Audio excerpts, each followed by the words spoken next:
Good afternoon and good morning, ladies and gentlemen, depending on where you are joining us from. It's my pleasure to welcome everyone to our webinar today. I hope that we all shall be inspired by the ideas and discussions around the opportunities and challenges for demand-driven research for evidence-based policy making and program development. Ladies and gentlemen, the Alliance for African Partnerships, USIU Africa, and the Network of Impact Evaluation Researchers in Africa thanks everyone for taking time to join this conversation that is aimed at ensuring a return on investment from our research effort, and this can only be achieved through utilization of the research findings. We have lined up stakeholders in the research ecosystem, ranging from funders, researchers, policymakers, program developers, media, and individuals who are affected by the development challenges that our researchers are seeking to address. We shall have opening remarks from our very own Professor Richard Mukadawire, a presentation of how the Network of Impact Evaluation Researchers in Africa describing how they are implementing the demand-driven research initiative. Thereafter, we shall have a panel discussion that have representation from the stakeholders that I earlier mentioned. We encourage everyone to post their questions on Q&A or chat so that we answer them as we progress. Towards the end, we'll have opportunity for quick comments or questions, and we request your consent to record this important discourse. I will now invite Professor Richard Mukadawire, the Africa Director for the Alliance for Africa Partnerships, to make his opening remarks. Welcome, Professor Mukadawire. Well, thank you very much, Professor Amos Njuguna. We appreciate for your leadership in coordinating and moderating this important subject on looking at demand-driven research, or what others might call, research into use. So on behalf of the Alliance for African Partnership, and on behalf of all the institutions, the 10 institutions we work with, including Michigan State University as the 11th one, and the Regional Network of Agriculture Policy Research Institutes, would like to welcome you to this extremely critical subject that is at the core of current discussions at the African level as well as globally. I think you all of us are aware that both in Africa as well as globally, there's a call for urgency in translating research into use. There's an outcry there by politicians, our governments, by development partners, including communities, including some of us who work in the agriculture space, including smallholder farmers that are tired of research, pursuing research for its own sake. There's an outcry that research should not remain on the shelves of our offices or in laboratories, but it should impact on society. It should get out there. Maybe we might learn some lessons from the land grant institutions, which were created precisely to ensure that research is actually combined with outreach, extension, getting out to the communities. I think this is a very important subject that would resonate very well, and resonates very well with the African leaders who are calling for all of us to really move towards addressing impact on the ground. And in this regard, I would like to commend Professor Amos Njuguna from the United States International University Africa, and the other colleagues from the Alliance for African Partnership, and all other colleagues who have actually, availed themselves to be part of this dialogue. We, as the Alliance for African Partnerships, were committed to fostering the exchange of knowledge, among researchers, but beyond that, of course, in reaching out to our strategic decision makers to demonstrate that the research we are undertaking is actually relevant, but also to influence change and to influence reforms, because that's precisely why universities exist, particularly, in generating new thinking. We are here, in fact, in South Africa, engaging the SADC Secretariat to explore how think tanks can begin to input into the regional development priorities. And we're doing the same with the African Union Commission. How can we facilitate, researchers in contributing to the African agenda, more particularly the Africa, Agenda 2063? How can we influence that? And indeed, luckily, we've been requested to join the summit in preparing technical documents for the summit on soil health and fertilizer. But you can only do that, I think, if there's an intentional effort on the part of us as researchers in saying, the research we're doing is relevant.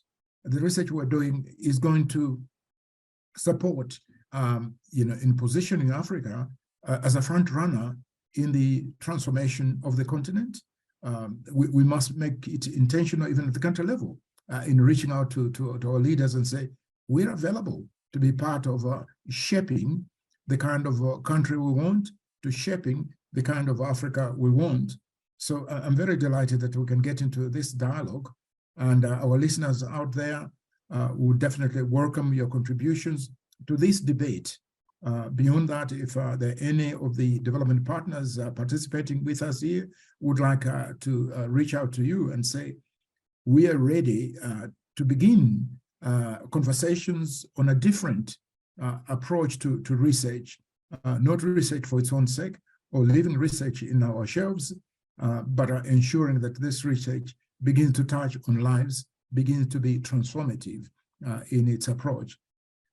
So we really look forward to this exciting dialogue, and would like again to thank our colleagues, Professor Amos Ngujuna and other colleagues who are committed to this work, and we trust that going forward, we will actually begin to look at some of the knowledge gaps and explore how best we might further engage our development partners, maybe to charting new research agendas, new methodologies, and new approaches in ensuring that we continue to make research into use, to make sure that it impacts on communities, it touches lives.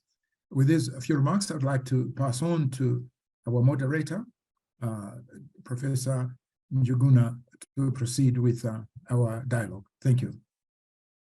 Thank you, Professor Mkadawire, for the insightful remarks and the reassurance that the Alliance for African Partnerships is on course in achieving its mandate and has made this as part of its strategy to ensure that we are doing meaningful research that is benefiting our stakeholders and the beneficiaries of research at the very, very least. I will now invite Dr. Sam Oti, who is the founding Secretary General of the Network of Impact Evaluation Researchers in Africa, to make the keynote speech. Dr. Sam Oti, please. Thank you, Prof. I think I need to be made a co-host so I can share my screen. Alternatively, maybe someone can share the presentation on my behalf. I'll try to be brief. There it goes. Thank you very much, Justin. Yes, so hello, everyone. My name is Sam Oti. I am one of the co-founders of the Network of Impact Evaluation Researchers in Africa, and I'm currently serving as the Secretary General. My day job is as a senior program specialist with a Canadian funding agency, which is the International Development Research Center. My background is in public health and medicine. So, like I said, I'm one of the co-founders of NIERA.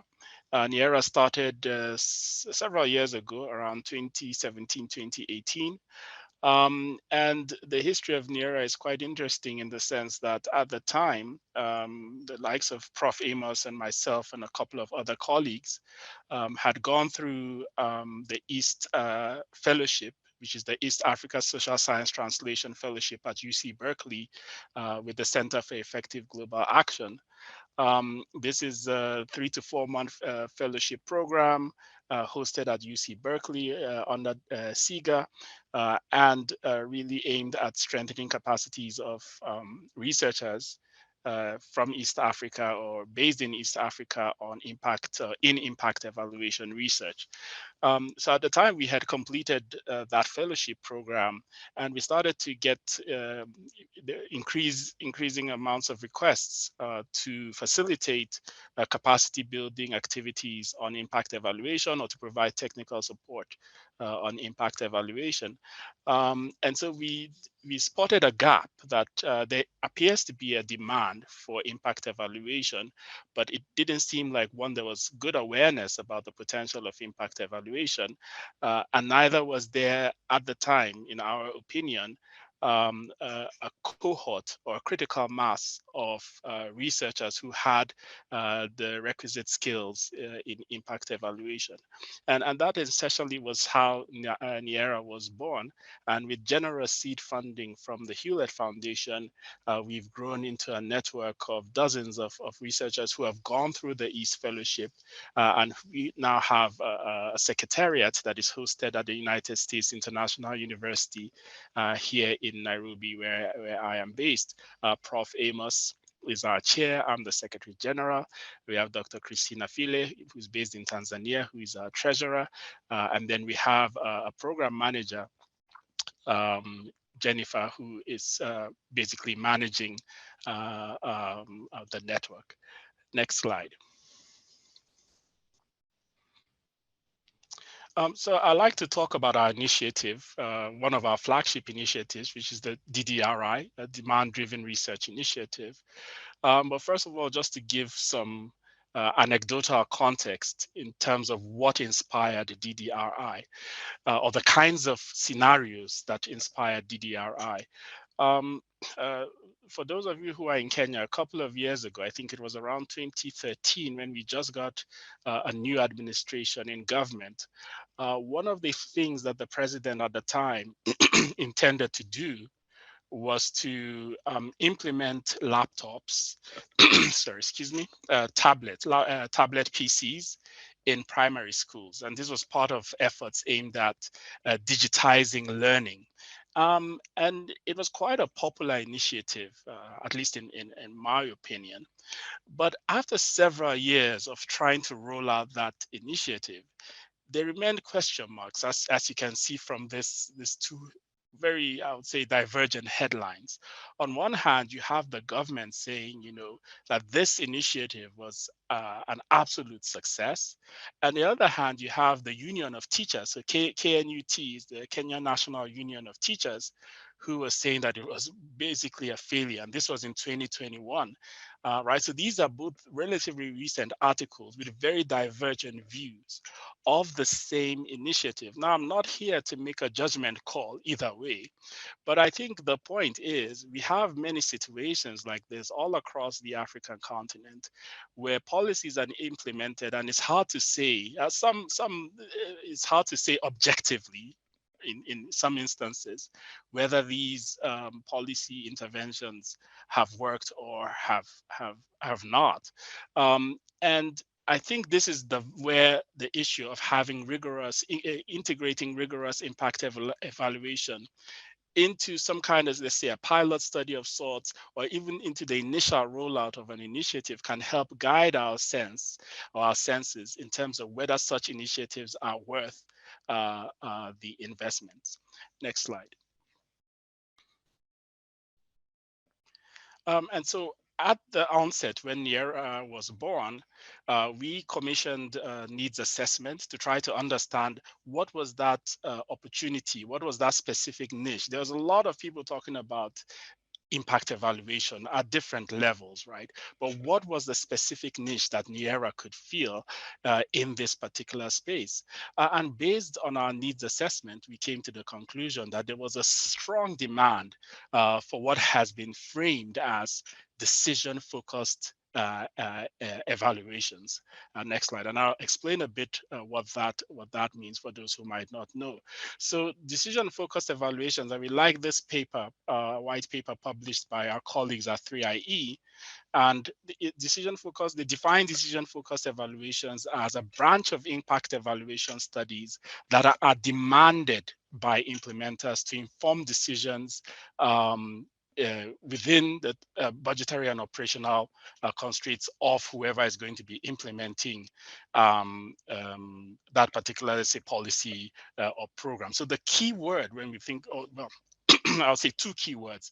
That one, there needs to be demand for that kind of evaluation, and that demand needs to serve a specific purpose of informing a decision or informing a set of decisions, as opposed to, let's say, knowledge-focused evaluations, which are a bit more leaning towards the academic side and really about advancing our understanding or our knowledge about a specific thematic area. Next slide. So for NIERA, once our needs assessment gave us that very strong feedback, in the sense that we need to focus on decision-focused, no pun intended, decision-focused impact evaluations, that sort of became encoded into our mission and our vision. And really, our mission as NIERA is to advance decision-focused impact evaluations of development programs, and ultimately to improve lives and advance inclusive and sustainable development across this continent. Next slide. Thank you. Sorry, you might not be able to see this, but very briefly, this is more or less the theory of change that guides NIERA. And you can see that there are 4 pillars towards helping us advance our mission of scaling decision-focused evaluations across the continent, that we want to obviously generate evidence along these lines. We want to build capacity of other researchers and other stakeholders. We want to engage in policy outreach and communications, and obviously continue to grow as an organization, all towards advancing DFEs, or decision-focused evaluations, in the development space. Next slide. So with generous funding from the Hewlett Foundation, we have launched this initiative known as DDRI, which, like I said, is Demand-Driven Research Initiative. And the goal is really to advance the uptake of evidence-based research, and specifically decision-focused evaluations in development programming and policy decisions. Next slide. So what are the objectives of DDRI? So what we want to develop a set of decision-focused projects that respond to very clear and specific policy needs. We want to create awareness and understanding among key stakeholders about how important and how valuable DFEs are in informing development policies and programs. We want to be able to effectively communicate and disseminate the results of the DDRI projects, and ultimately to advance NIERA's credentials as a partner of choice when it comes to impact evaluation across the continent and globally. Next slide. So the approach to DDRI, I talked about developing projects, and we've done that through a competitive call for proposals, which was reviewed by external experts. We want to foster peer-to-peer learning among the cohorts of projects that we have built currently, and we hope to continue to build. Of course, because the decision makers are, at least in theory, meant to be part of the entire process.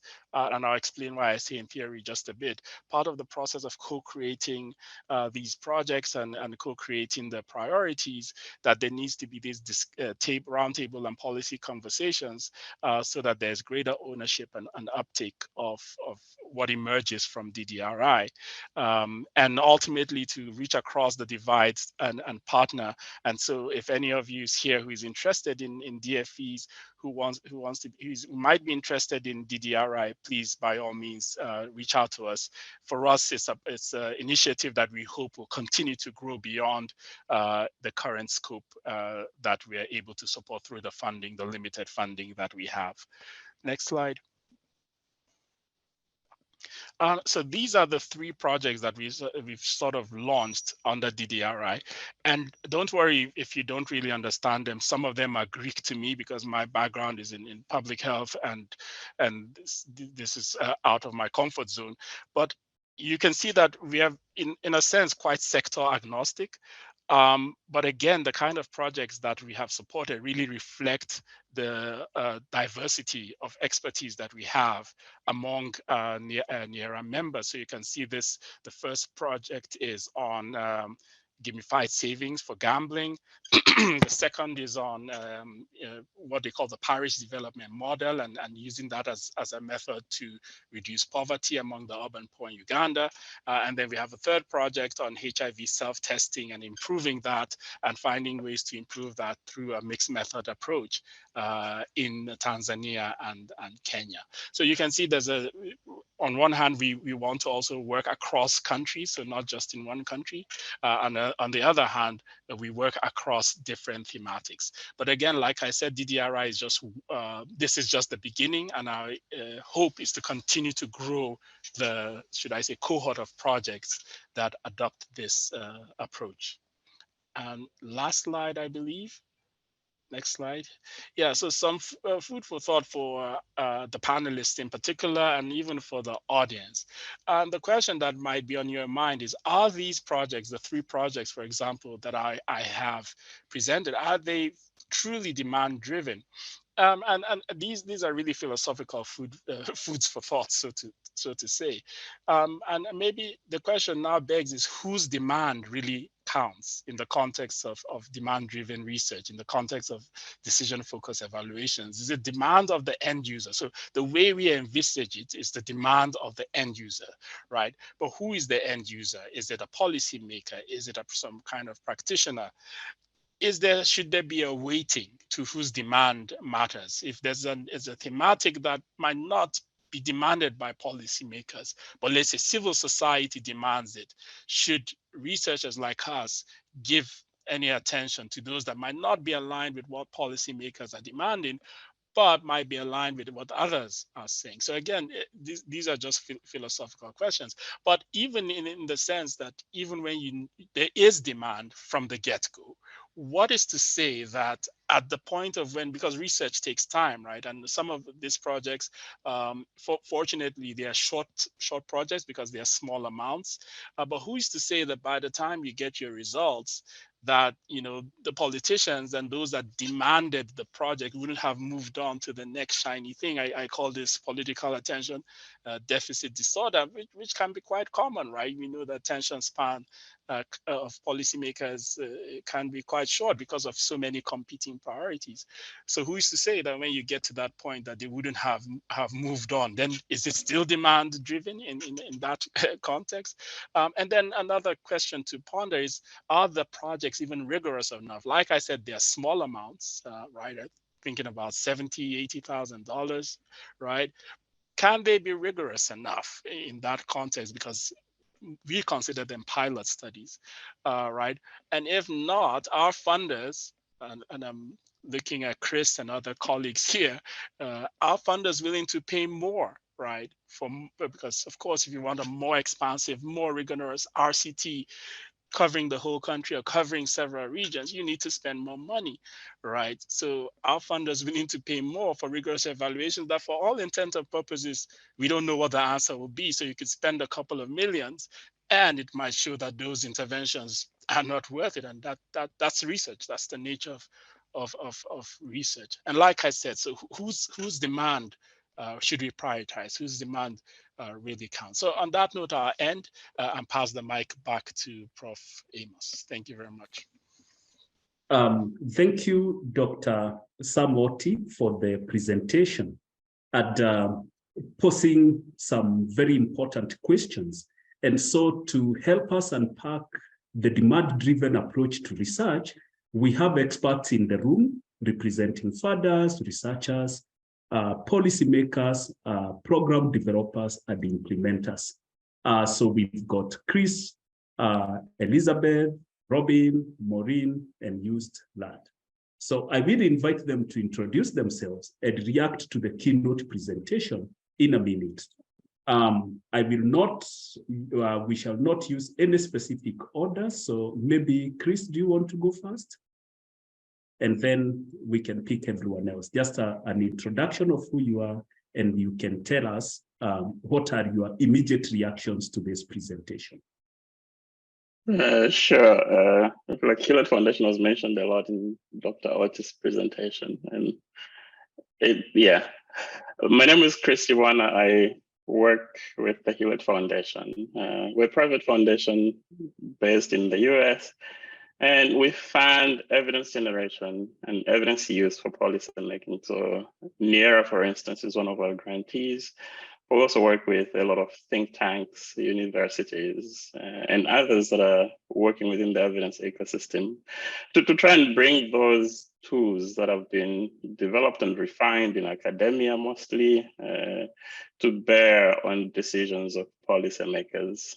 So I think a lot of what Dr. Orti mentioned is actually very relevant for the work that we do. And I think full disclosure, Dr. Orti cited the white paper that was published by 3IE.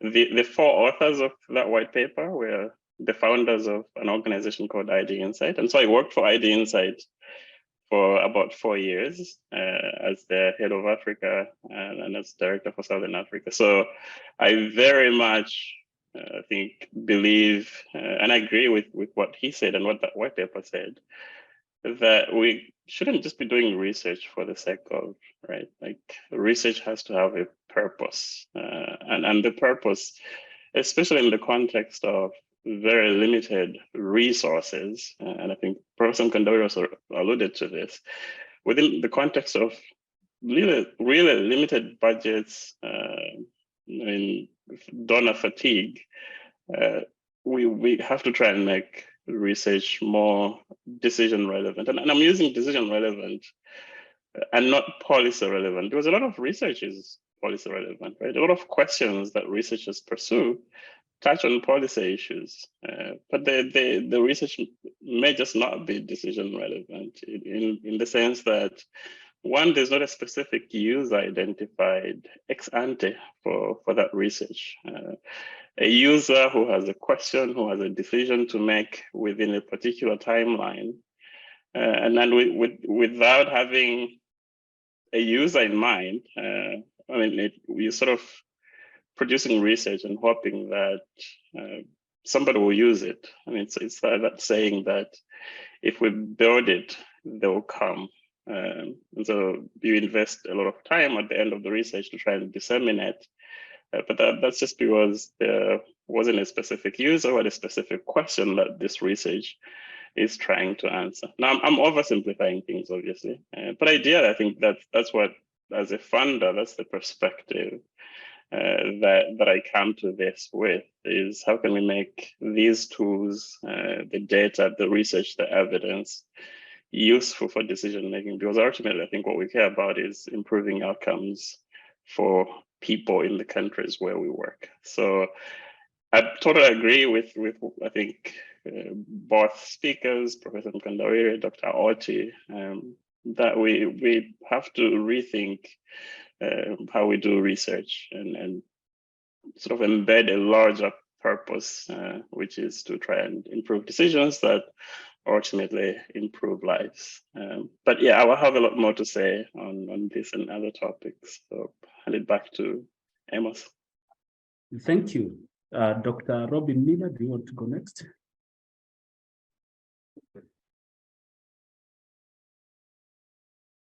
Sure. I'm happy to go next. So thank you for the presentation. I thought it was very interesting. I think I also was thinking a lot about the issues around what we're willing to invest in and support. I have lots of colleagues who always joke that you can tell the difference between evaluation and research by looking at what proportion of the budget goes to systematic inquiry. If it's research, 80%, 90% of the budget goes to the researchers and not to the interventionists. And if it's an evaluation, you might find that 5% of the budget goes to the evaluation activity.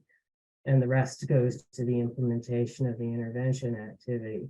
I think investing in evaluation is critically important because that's where we see what happens when interventions that we think of in the hothouse of the university are actually implemented in daily practice. And that's where we have the most to learn about whether the kinds of ideas we have about how to solve social problems are actually sustainable and will have the consequences that we desire.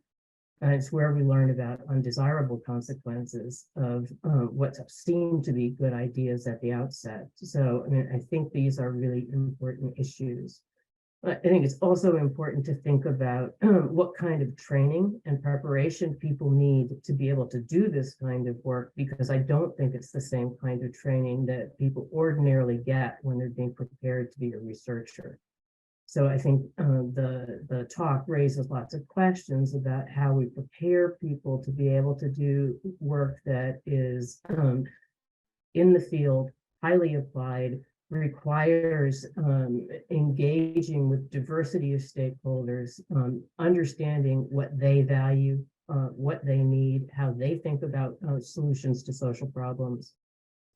It's a very different kind of training, and it requires a very different set of methodologies than the ones that most people who are classically trained are exposed to. Thank you, Dr. Elizabeth Mpadawire. You can go next, please. Thank you. And thank you so much for the opportunity to be part of such an important discussion. And I think Robin touched a little bit on this. So historically, researchers have really worked in isolation, forgetting that what they do has to have impact. It needs to be useful and usable by the world. Particularly if we think about the context of the multifaceted and interrelated challenges that we face today as embodied in the Sustainable Development Goals, it's becoming increasingly important for researchers to break out of those ivory towers, not only in the process of disseminating research findings, but through the entire research cycle. So as Robin mentioned, new ways of doing research are really important. Things like working across disciplines, understanding systems thinking, conducting responsible research, science communication, and importantly, what we're getting at today, collaborating with stakeholders throughout the research process. But this isn't the norm and requires new capacities to be developed. So I'm based at the University of Pretoria, and I'm the network and research manager for a project called the Food Systems Research Network for Africa, or FSNet Africa, as we like to call it. And what we're trying to do is really challenge researchers to break out of this mold. We have 20 early career researchers, post-PhD, working in teams of 3 to 5. They include mentors from African institutions, as well as the UK. And each team has up to 5 disciplines represented. But importantly, fellows are also encouraged to engage with stakeholders from the inception of the research idea. So the point at which that seed is planted up until, well, all the way through implementation, through dissemination, up until uptake of findings into policy and practice. And we have a task team that regularly monitors fellows' stakeholder engagements to see if there's challenges, to ensure that fellows are genuinely engaging stakeholders. So yeah, I can talk a little bit more about that later on. Yeah, thank you. Thank you. Maureen, it's your turn. Thank you very much, and quite insightful conversations, and really glad to be here. I'll just circle back to what Elizabeth has rightfully mentioned, and Robin, and thank you, Dr. Oti, for the wonderful presentation. As we talk about evidence-based decision-making and research, indeed, I do agree that there is also a very important need for us to look at strategic partnerships so that we do not actually end up having research that is generated in isolation. And I will also maybe speak from Oxfam's perspective, where we are highly an evidence-based research organization because we don't do direct implementation in our projects. And as a co-function and element of that, with very minimal control, especially in project implementation, we are actually focusing more on evidence-based decision making, because our core work is on ending inequality and actually fighting poverty and ending inequality. And as we look at that, for instance, we've been able to leverage on some of those good practices, for example, on some projects that we have that are very new phenomenon, even for the country, as a country, especially around unpaid care and domestic work. It's actually quite encouraging that we do get some funding from, quite a lot of our funding from Global Affairs Canada and also Hewlett Foundation around generating research and generating evidence that influences key conversations that the country is only warming up to now, such as unpaid care and domestic work. And what we've realized from that process is that if we as researchers fail to have a co-design approach, especially that leverages on appreciating the different disciplines, the different actors, we are not able to really have that demand-driven research. So I do agree that it becomes extremely important in how we structure our research that we do leverage on working with various stakeholders. And for Oxfam, we do work a lot because, as I earlier mentioned, we don't do direct implementation. We work a lot with research partners. We do also have openings to work with universities, like we do have some level of working engagement with the KU Hub, University of Nairobi Hub. And this is essentially because where I work, in the unit that I work at Oxfam as gender justice work, is we have quite a lot of work on urban food hive systems, which are also very new conversations in terms of regenerative nourishing food systems in the urban settlements. So it becomes very important that our research is demand driven, because again, as was rightfully put by Chris, is that there's a lot of shrinking space in terms of funding for such disciplines and discourses. So coming together becomes very important. I'm sure we'll be able to share some few examples of how we can work best and how we can learn from each other. Thank you, and over to you. Thank you very much for that. Lastly, but not least, Dr. Just Dilat.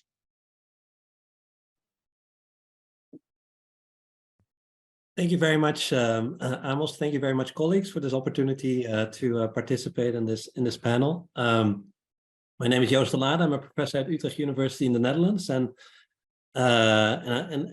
active in what I try to do is a demand-driven evidence generation in a variety of ways. I'm an economist by background, and so I come to this panel as a researcher. I also come to this panel as somebody who's worked on the funding side of research, both at the World Bank, where I manage the Strategic Impact Evaluation Fund, and at a large foundation called Porticus. And it's from these two perspectives as researcher and within the funding world that I want to share some complement actually the things that have been shared already. So I think as a researcher, one of the things to maybe to highlight that I think is important is the incentives that researchers face. And so, you know, I see among many of my colleagues very much an interest to be demand driven and to have impact in the work that they do. I mean, that's the reason why many of us become researchers, because we see it as a means to contribute. But there are also kind of institutional structural incentives that stand in the way. Many of our institutions in the end, evaluate us on the basis of our publication records and not necessarily on the impact that our research is having. And so there are some movements there as part of the whole open science movement. Within Utrecht University, we're moving now to call a triple model, where also impact is one of the things that is an explicit part of how we as researchers are being evaluated. So universities should broaden their evaluations, but that's a long process. But there's some movement being made there, and and that might require some trade-offs, for all of us engaged in this work, to work closely with stakeholders, and not just collect your data, run back home and write them up and publish. Takes time to make sure that the questions that you're trying to answer through your research now are demand-driven, so to say. Takes time also before the research, and so all of these things need to be taken into account, thinking about the incentives that researchers face. Another element of that is around kind of who are the researchers. We just finished a project, a collaboration where Utrecht partnered, or actually NIERA partnered with Utrecht. NIERA was in the lead on a project to build capacity among educators within higher education institutions to teach impact evaluation methods to students, and that was an initiative from the idea that, hey, many of the evaluations that are done in the continent in Africa are done by researchers outside. And if a next generation of students is taught these methods in university, then you'll get a flow of researchers coming out of that. On the other end, you also get a flow of policymakers that are more attuned to the evidence. So kind of the capacity and the interest and desire to do this work within the countries where the research is being done, I think is also a very important element. And then the last small point to emphasize from the funding perspective, these things take time often. The research cycle takes time, the policy dialogue takes time, and where you start in the beginning is likely not where you expect it to end up. So it takes time and requires flexibility also from the funders to take more of a long-term perspective, to allow there to be changes made along the way and build that into your funding cycle. So researcher incentives and taking a long-term and flexible perspective from the funding cycle are two of the things that I would like to add. Thank you. Over to you. Thank you, Just. And now it's good we've opened up the discussion with the panelists. So I will put up a question to Dr. Robin Miller. And I've been looking at your work and drawing from your extensive work on advancing the science of community-based interventions, your work on empowerment evaluation, as well as accomplishing structural change and student opportunities for AIDS HIV research. That's your SOA project. So drawing from your experiences, Dr. Miller, what insights would you share with us on training a new generation of scholars to undertake community-engaged and demand-driven research? Yeah, sure. I'm happy to speak to that. So right now, according to the International Organization for Cooperation and Evaluation, if you are an African scholar, there are only 12 countries that offer evaluation-specific training available to you. And many of the people who are teaching in those programs, certainly in terms of the programs that I've worked with, have not had the benefit of getting extensive training in some of the kinds of things that we're talking about. When I did needs assessment for the Dar es Salaam's program of the faculty and their preparation to be able to teach, the areas where they had limited exposure really had to do with these kinds of theories of practice that are about engagement, the kinds of skills that are required to help people facilitate a process. Because evaluation is a process, right? Of articulating what people value, resolving conflict, making decisions about the criteria of merit for the things to understand what we mean by the quality of an intervention or a program or a policy. All of those kinds of things were pieces of training that the faculty didn't have. Where they had tremendous amounts of training were in technical matters. And so I think part of what we need to be thinking about is helping people to get greater levels of exposure to the diversity of theories of practice that exist for engaged work, whether it's action research, community-based participatory research. There are lots of models, both within evaluation and outside of it, that will help you think about how to do this work, and that you can choose among based on the situation. So exposure there, and to some of the kinds of different standards of quality that inform evaluation work, is because they exist and they are different. And also to understand some of the evaluation specific methodologies, because there are also evaluation specific methodologies that have been developed over time to solve the unique challenges that one faces in doing evaluation. You know, so there are contribution analysis. There are models that are very, very specific to trying to understand causality in the context of complexity.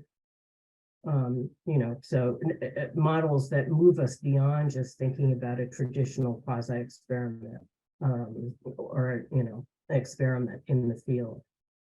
And there is a tremendous wealth of knowledge about facilitating evaluation, about communication, about data visualization, those kinds of other things that are really important if you're going to do work that's useful, relevant, timely, and also maintains, you know, scientific accuracy. So, you know, I think the Canadian experience is actually interesting. Canada is one of the few countries in the world that has a system of credentialing evaluators based on what are pretty globally agreed sets of competencies for evaluators. There are about 12 sets of competencies that exist in the world for what a skilled evaluator needs to know, understand, be able to do. They differ, obviously, based on the cultural context they grow out of, but you know, they're more similar than they are different. And if you look at where people applying for credentialing tend to have strength and where they tend to have weakness, again, it really is having this unique theoretical perspective about practice that is appropriate to doing this kind of work.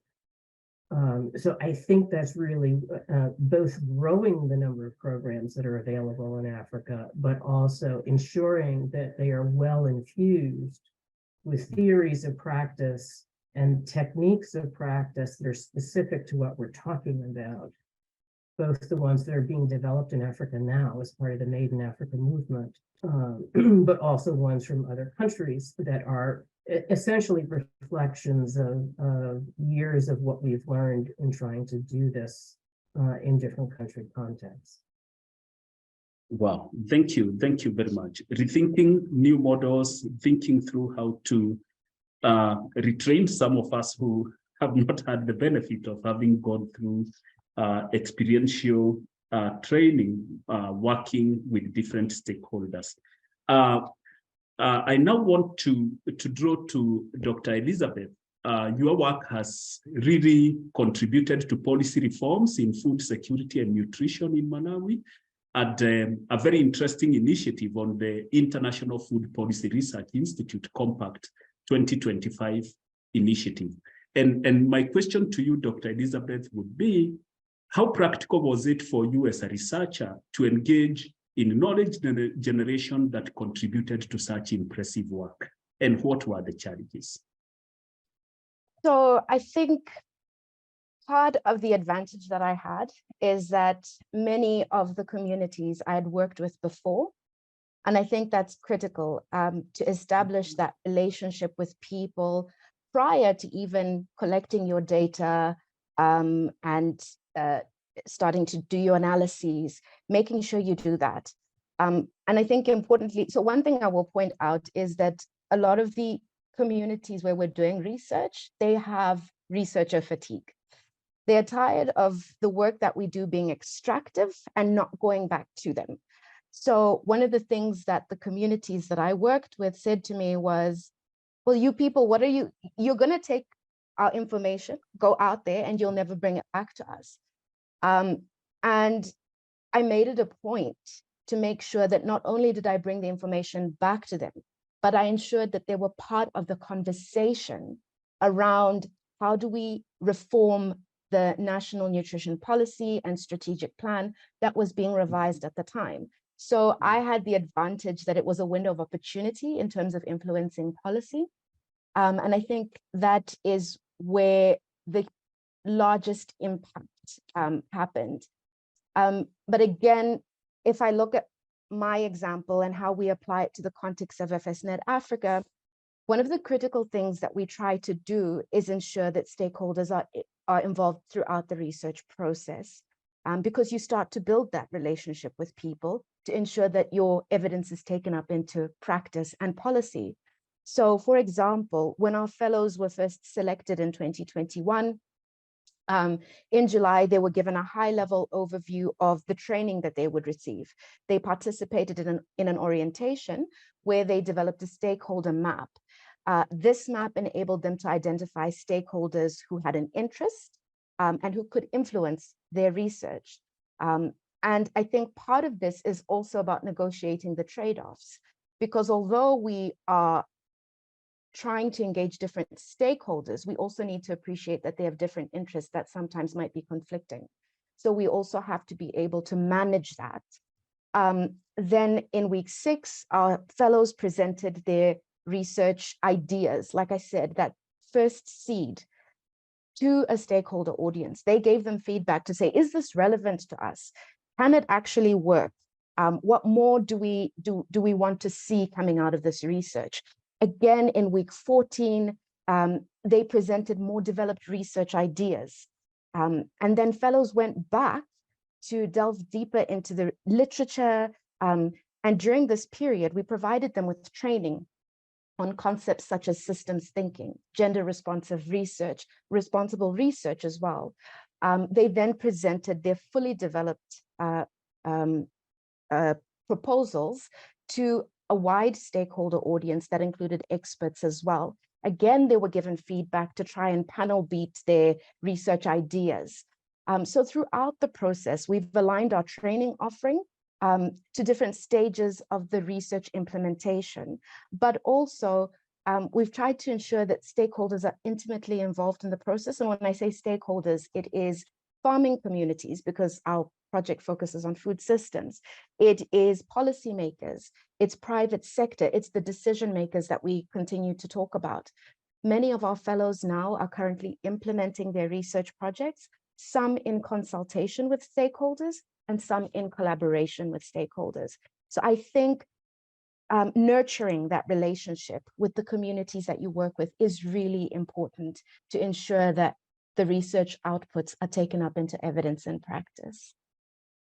Thank you, Elizabeth, for that. And just picking on that, Maureen, now Elizabeth is more of a researcher, and Maureen, you are more of a program developer and implementer in the areas of gender inclusion, and you've done quite a bit of work on agricultural value chains, decent work and safety for women, minority, and migrant workers.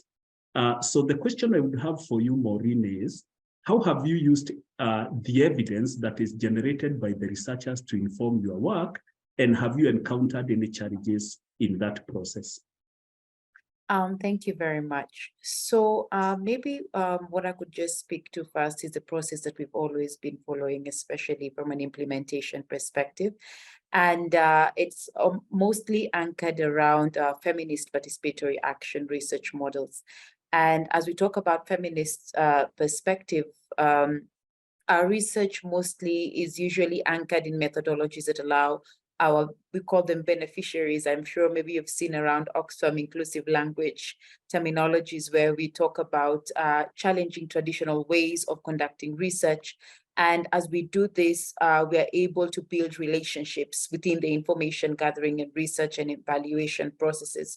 And how we've been able to see good results is because even through the whole systemic review process, we believe that our beneficiaries, whether the demand is from the policy actors, the demand is from our from our beneficiaries, we always hold firm to the virtues of ensuring that our audiences remained empowered agents through their active participation.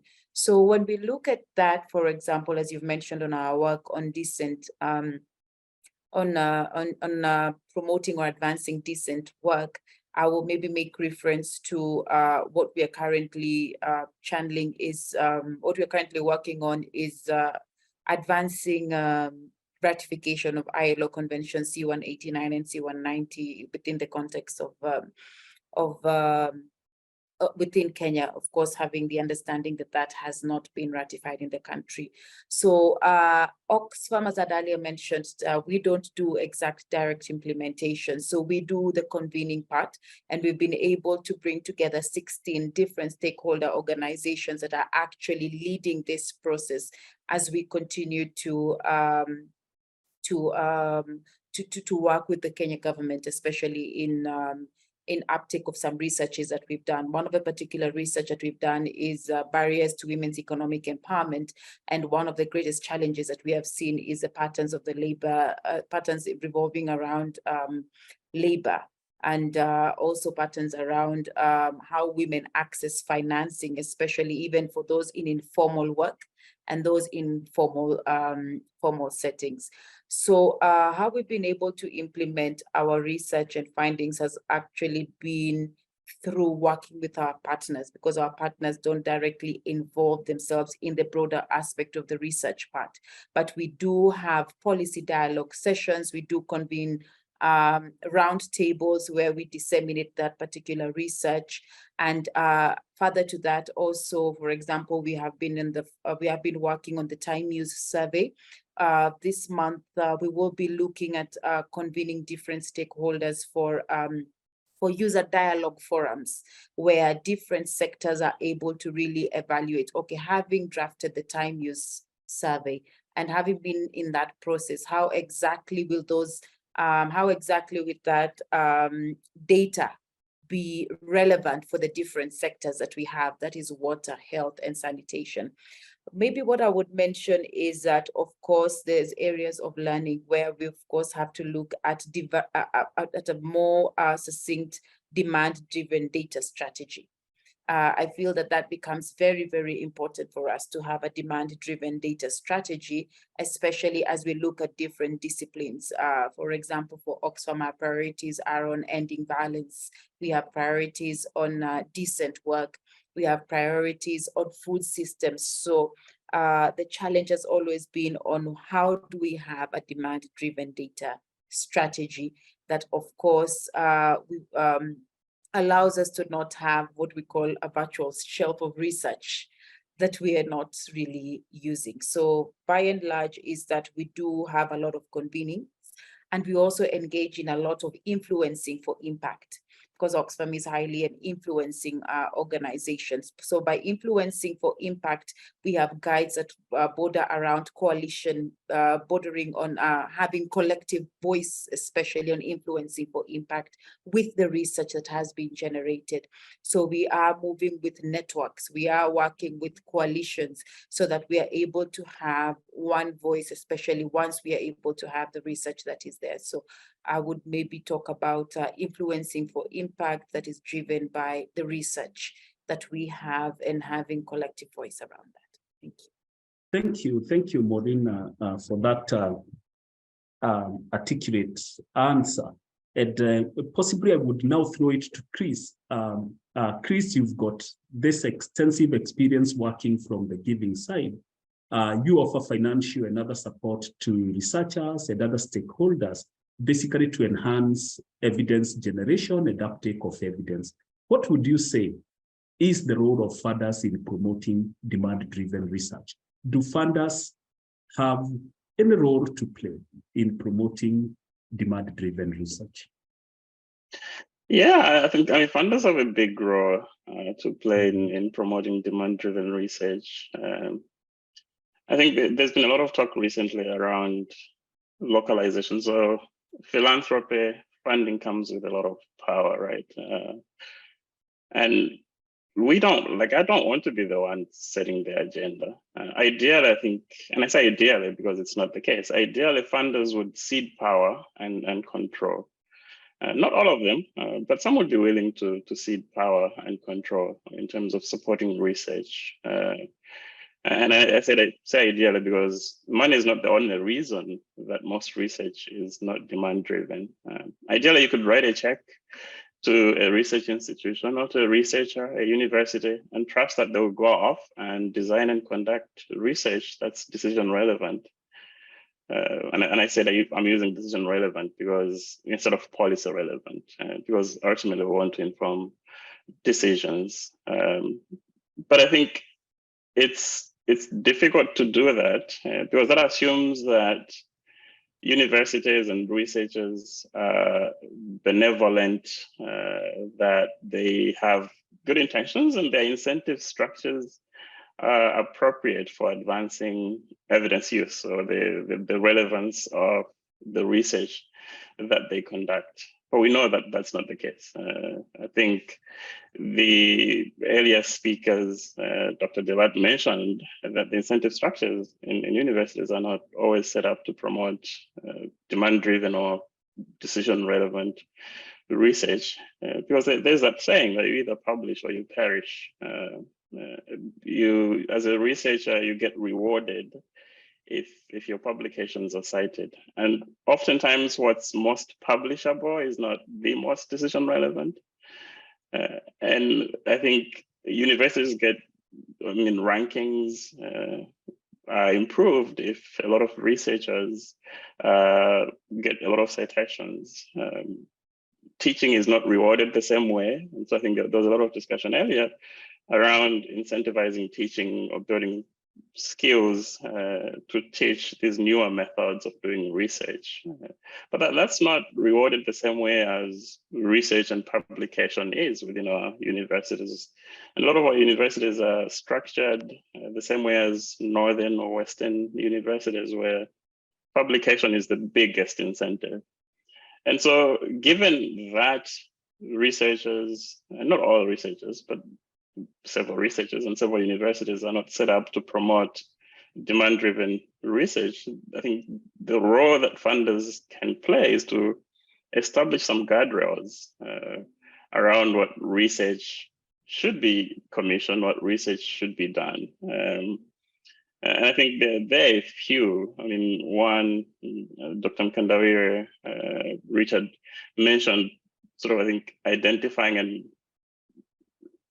research themes or topics that need to be prioritized, that align with society needs, economic development goals, with policymaker priorities or public interest. I think we see a lot of researchers do that, sometimes too much, being too prescriptive. I think we want to give the people that are more proximate to the issues the agency to determine what research is important in any given context. And so I see the role of funders as setting sort of the higher level guardrail in terms of these are the areas that we think more evidence is needed, and then letting researchers collaboratively, if it's global north and global south, but ideally those that are closer to where the decisions need to be made to be the ones that actually define the questions and drive the research. So I think by placing specific guardrails around what types of research, in which areas, research by who, for who, with who, research by when, funders can direct researchers to focus on what's important for informing decisions. And I think a good example of this is the very foundation that I work for, the Hewlett Foundation. We have an entire funding strategy focused on informing the decisions of policymakers with evidence. That's a huge signaling effort. We don't fund organizations, think tanks, universities just for the sake of. We fund them so they can generate evidence for policymakers. And because we believe that there must be a higher purpose, as I mentioned, for research and evidence generation. And that higher purpose is for evidence to improve lives, the lives of people. So I think that's one way that funders can signal and help promote demand-driven research. I think the other way is sort of these collaborative research initiatives. I think sitting where I sit in sort of this privileged position of working for an organization that has resources that are made available to others to enable their work. We can facilitate collaborative research that bring together multiple stakeholders, including researchers, industry partners, policymakers, and others, and to encourage the co-creation of research agendas, ensuring that scientific investigations are driven by the needs and the perspectives of intended beneficiaries as well as intended users. I mean, I think this approach just helps to bridge the gap between research as well as practical applications. And I think the final thing that I'll mention is, I think as Dr. Ott mentioned in the keynote, that research takes time. And policy making is so dynamic, it moves so fast. I've sat in ministries where decisions need to be made within a few days. So I think we need to balance so that we need to balance rigor and the practicalities of policy making. Ideally, we want like very high external validity, very high internal validity for our research. But it's just hard to do that in some cases. And I think it's better in some instances to have some evidence than no evidence at all. And so I think being very practical is necessary. And I think this touches on the incentives piece, right? Like allowing researchers, restructuring the incentives within the universities in Africa so that researchers get rewarded for doing policy engagement, for informing the decisions of government. That's not acknowledged at all. And so nobody, a young postdoc, somebody fresh out of their PhD, who is very ambitious is going to prioritize the decisions of governments. They'll always prioritize academic progression, because when they go for their next interview, or when the Senate or whoever meets to consider who gets a promotion, they'll look at citations, who got the most citations and who published in the most high impact journal among this list of people that we're considering for promotion. I think it's only people, researchers that have earned the right, they're tenured, that eventually get the freedom to do whatever they want. And those that we see, I think within our funding, those are the people that are able to commission research that they don't care about publication, because they already have 100 different other articles in journals. And so at that point, like that's too late. Like we don't want for somebody to be 75 for them to start doing decision-focused research. Like we want the younger, the energetic researchers to be the ones that are running around and working with policymakers and decision makers to inform their decisions with research and evidence. Thank you, Chris. And picking from there, the issue of the academic comes in together with the locally relevant research, and this is something I know you've been working on. And so my question to you, and you also talked about it, so I'm literally cycling back to you. So the question I would have for you is, how can faculty balance their scholarly careers and the need for locally relevant research? I know you've been a researcher, you've been in both worlds, and you have succeeded in it. How can faculty balance their interests? That's a great question. But in some ways, I would say by following your heart and not always following the incentives that are laid out in front of you, and then hope for the best. I mean, there's part truth in that, and I also want to second Chris's comment that once you you're tenured and you've got publications behind you.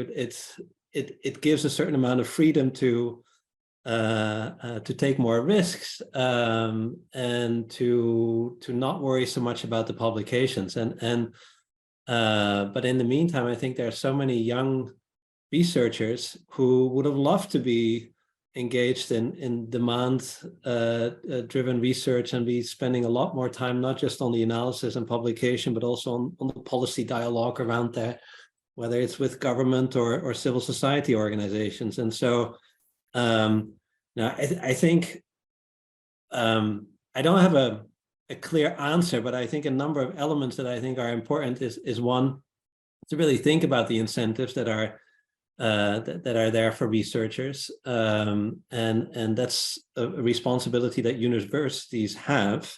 I do see some changes there, and that universities are increasingly recognizing that they have a social mission to contribute, and that means that they need to evaluate their staff differently. And so that those are on those sides of incentives. I also think there are some practical elements, like on the funding side, young researchers that need to buy up teaching time, that funders allow for that to be included in project proposals. But also I think part of it is through exposure, through webinars like these and other events, that it's actually incredibly fulfilling to be engaging in your research directly with key stakeholders, and that in alone is such a motivation to keep doing this work. I want to give one kind of example from, and I'll be very brief, from my own work, which is actually an example from Bulgaria in Eastern Europe, where a big policy question, not just in Bulgaria but Eastern Europe and Europe more generally, is that there's a large minority of Roma, of ethnic Roma in Europe, and that are living in, on average, in very poor living conditions, and have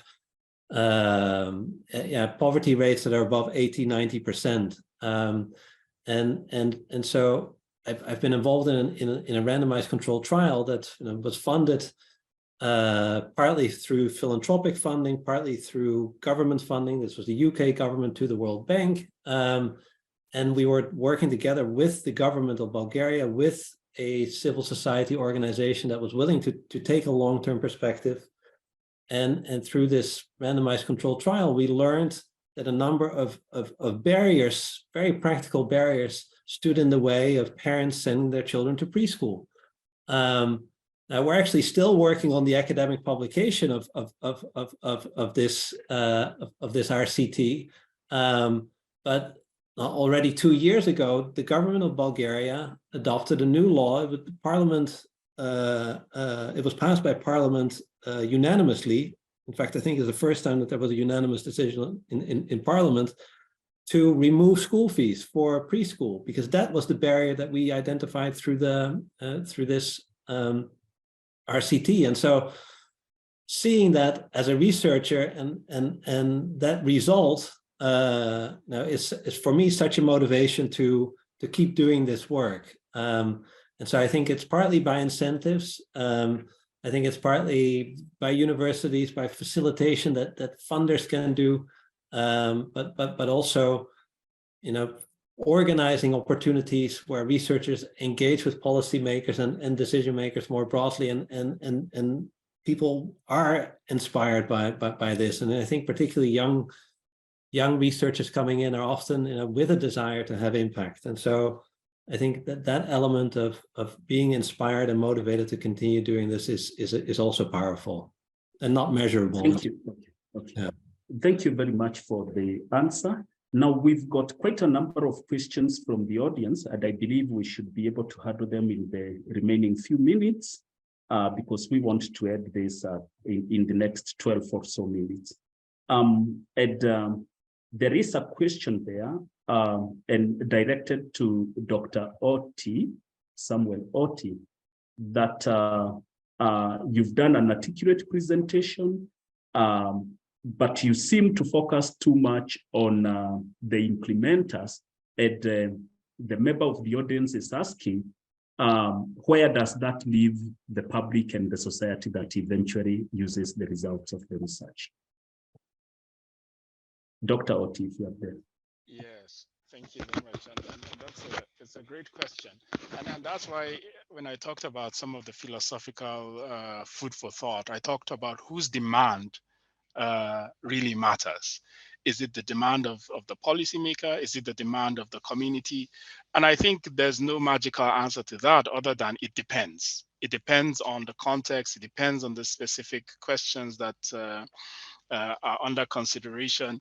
So I don't think there's any, we are not putting any embargo, so to say, on who should be the end users of decision-focused evaluations or demand-driven research. I think it really depends on the context. There are some topics that are maybe politically sensitive, and so policymakers will tend to stay away from them, for example, but then civil society might need that evidence to be able to advocate for policy to change in that particular space, in which case then the end users you would target in that particular context will be civil society. There are contexts where the community wants to take things into their own hands, and they need that evidence to help them either to push their policymakers into acting, or for them to even just make their own changes. I remember when I was working as a public health researcher, there's this work we used to publish on verbal autopsies, for example. It's not a perfect example of evaluation, but nonetheless an example of how communities can use research. And through that process, we were often able to present to the community what the leading causes of death are, especially among children. And that's the kind of information that the community can now use and say, you know what, in this day and age, having children dying from diarrhea, from pneumonia, these are preventable things. And it really comes down to us being a bit more proactive in certain aspects, encouraging mothers to reach out when they need to community health workers, etc. So again, it really depends on the context. Back to you, Prof. Thank you very much for that, Dr. Elizabeth. I want to pose a question that has come from the audience, and the question is: we are here talking about demand-driven research initiative. Do African governments even embed research findings into practice or policy? And if they do they even commit in terms of budgets? You've worked in both Uganda and Malawi, so I think one of the biggest challenges is that we haven't nurtured the relationship with policymakers. And I say we, I mean researchers. We do our research and then think it's going to be appropriate and relevant for policy without actually understanding what policymakers think is relevant. And so importantly, we need to start nurturing those relationships, because policymakers have funding or budget line items for implementation. So our work needs to speak to what it is that they're implementing. What we know for sure is that the R&D budget for the African continent remains quite low, and African research is still heavily reliant on non-African external funding. And I think importantly, I'm really glad to see that Chris is here and that he's part of this conversation, because it's important. He says that, the funders should be sort of at a higher level overseeing everything that's going on and allowing researchers to look at research that's relevant. But I think they need to be part of the conversation, because we can't assume that all funders' intentions are altruistic. I think it's important to make sure that we all sit around the table and that everyone's interests are at least considered, if not accommodated. And I will say one more thing. I think, yes, demand-driven research is critically important, but there is value in independent research as well, and we need to appreciate that as we take this conversation forward. I am a complete advocate for ensuring that African research capacity is leveraged to drive an African-led agenda and to drive development on the continent. But I also recognize that our agendas cannot be completely comprehensive and might overlook critical aspects. So Blue Skies research is essential to ensure that we don't stifle innovation. And it's important for me that we strike that balance. Thank you. We have very interesting observations from the audience. Someone is saying that research should be specified when talking about its potential impact. Fundamental versus applied, both are important. And I think we seem to agree from what is being said here. That also research is a social activity that should be embedded in the larger society. And if that is the understanding of the demand-driven research, then this should be evident. And I want to agree in entirety that that's the understanding of demand-driven research. Dr. Robin Miller, there is a thank you comment for you that's saying that you are on spot on limited training in evaluation, especially in most of higher education institutions in Africa, and it's a clear gap. Okay, so your point is on spot. Those of us in these organizations need to respond to this by creating the demand. Demand-driven research initiatives and filling the gap through appropriate capacities that's more experiential, like what Dr. Elizabeth is doing.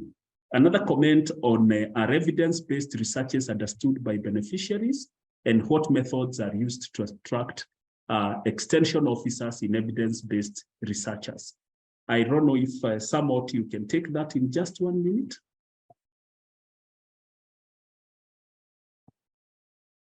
So it's much related to what you answered, but you can take it in a minute because we need to close in 4 minutes. Sorry, just repeat that. It's a question on chat there on the Q&A. Are evidence-based researches understood by beneficiaries? And I was saying you kind of answered that.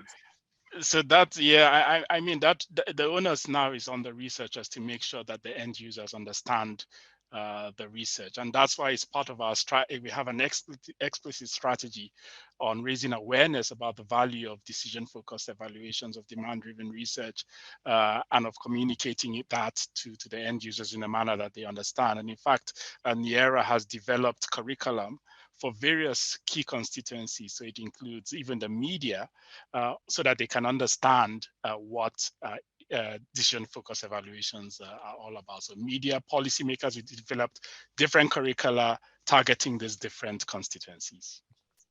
Thank you. A quick comment from Antoinette, who agrees 100% with Chris and says that research results take long to reach those who need them most.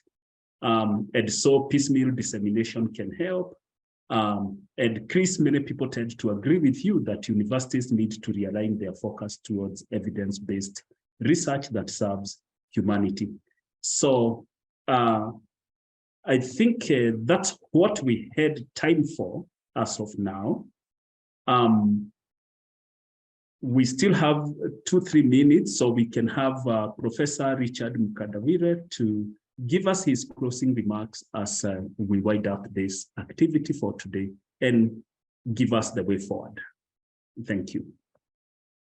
Well, thank you very much, Professor Njuguna. I think this has been a very exciting subject, very exciting, and there's no doubt at all from our minds, I mean, particularly some of us who have worked with continental organizations, that this is actually a subject of enormous importance in defining or in supporting African defined development processes. I think there is urgency in moving towards advancing this particular subject on demand-driven research, and I think building a community of a practice, that is actually robust. It's African anchored, but again supported by our colleagues from the global north that are committed to driving this type of research. So from the Alliance for African Partnership, therefore, we do not see this as a one-shot activity, but rather we see it as a launchpad for strengthening the platform which Professor Oti is leading, and in ensuring that we have, use that as an entry point for building a coalition of the willing that are committed to undertaking this kind of research. Would like to follow up on that. We're also, I think, keen in documenting some of the work you have undertaken as researchers over many years, to see how best your work might influence a new research approach. We might therefore wish to consider, and we'll be discussing further with our colleagues gathered here, to consider publication of some of your work that indeed can influence a new research direction. I think also we'll be very keen that we reflect very deeply on how we begin to develop a critical mass of young researchers, but also not ignoring all the researchers like myself in retooling ourselves on how we might actually proceed towards undertaking this kind of research. So training, I think, is extremely important. I'm delighted that you brought on board, Chris, representing some of the funders, and I trust that Chris and others are listening and they'll respond to our request when we pitch a call for deepening this dialogue, more particularly with not just among ourselves, but also this time around, perhaps with some of our decision makers, particularly in Africa. And I think that would be an important area to take forward as well, in strengthening that dialogue with the decision makers, so that they realize that we're not all ivory tower researchers, but they are individuals that are committed to undertaking impactful research in support of transforming lives, in support of strengthening the Agenda 2063, the Africa we want, extremely important. And therefore, I look forward to our further engagement with our partners and to everybody else. And allow me, therefore, I think, to thank Dr. Oti for his keynote address. And also, I'd like to thank the panelists. But last but not least, I would like to thank our moderator, Professor Njuguna, for stimulating and facilitating this stimulating dialogue. As AAP, we will definitely follow up with you to ensure that this dialogue emerges as a new beginning of a new research movement through strengthening a platform on demand-driven research. We look forward to engaging you further on this extremely important subject. And I'd like to thank all participants, and we look forward to hearing from you on how you see us shaping a continental movement on demand-driven research. Much appreciated for your attention and your participation. We look forward to interacting some more going into the future. Thank you very much. Thank you very much for that. So I think we can accept that, and we continue engaging in the community of practice.